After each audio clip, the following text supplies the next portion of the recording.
How do computers change the doctor-patient interaction? How do foods and beverages advertise to parents? This is Healthcare Triage News. I love information technology, and I'm a huge believer in clinical decision support as a means to improve quality. But even I recognize that the use of computers, especially in the exam room, changes the doctor-patient interaction. When I'm seeing children in clinic, I almost never ever use the computer in the room. I check for alerts ahead of time, and I chart after. I want to appear engaged. But maybe that changes the quality of my care for the worse. Maybe other doctors use the computer a lot in the room to make sure that they miss nothing. A study just released in JAMA Internal Medicine looked at how computer use was associated with communication, and it was called Association Between Clinician Computer Use and Communication with Patients in Safety Net Clinics. Research assistants enrolled and interviewed patients by telephone before appointments. The subsequent visits were videotaped, and patients were interviewed again after the visit. Clinicians submitted data through questionnaires. Clinicians' computer use was measured on the following. 1. The amount of review of computer data they did. 2. The amount of typing or clicking the computer mouse did. 3. Lack of eye contact made with patients. And 4. Non-interactive pauses caused by computer use. Higher scores corresponded to more computer use. After each visit, patients rated the quality of the care they received in the past 6 months. Researchers also analyzed communication using the Rotor Interaction Analysis System by reviewing the videotapes.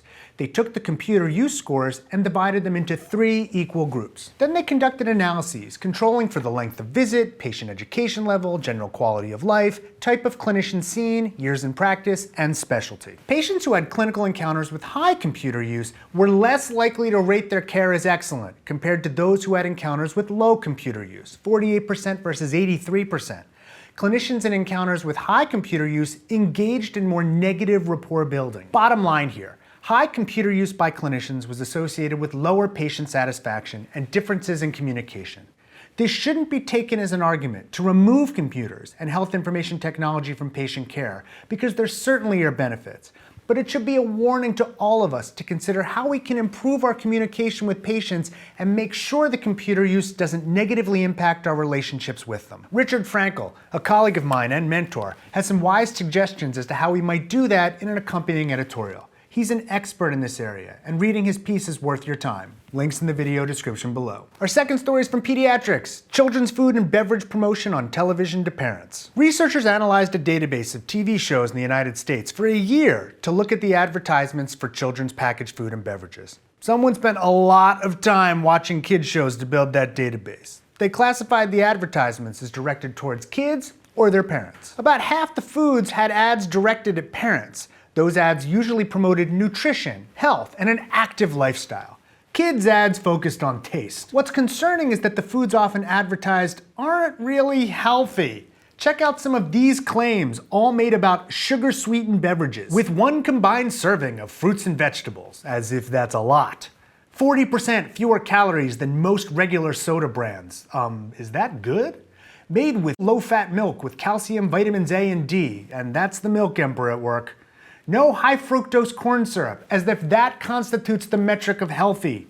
Now with 35% less sugar, which could still be a ton. And my personal favorite, with just enough sugar for a wholesome everyday treat. And how much is that? Pitching some of these foods as healthy is questionable, but clearly these companies know their audiences. Parents want to keep their kids healthy, kids want to eat what's tasty. Healthcare Triage is supported in part by viewers like you through patreon.com, a service that allows you to support the show through a monthly donation. Your support helps us make this bigger and better. We'd especially like to thank our research associate Cameron Alexander and our first ever Surgeon Admiral Sam. Thanks Cameron, thanks Sam. More information can be found at patreon.com/healthcaretriage.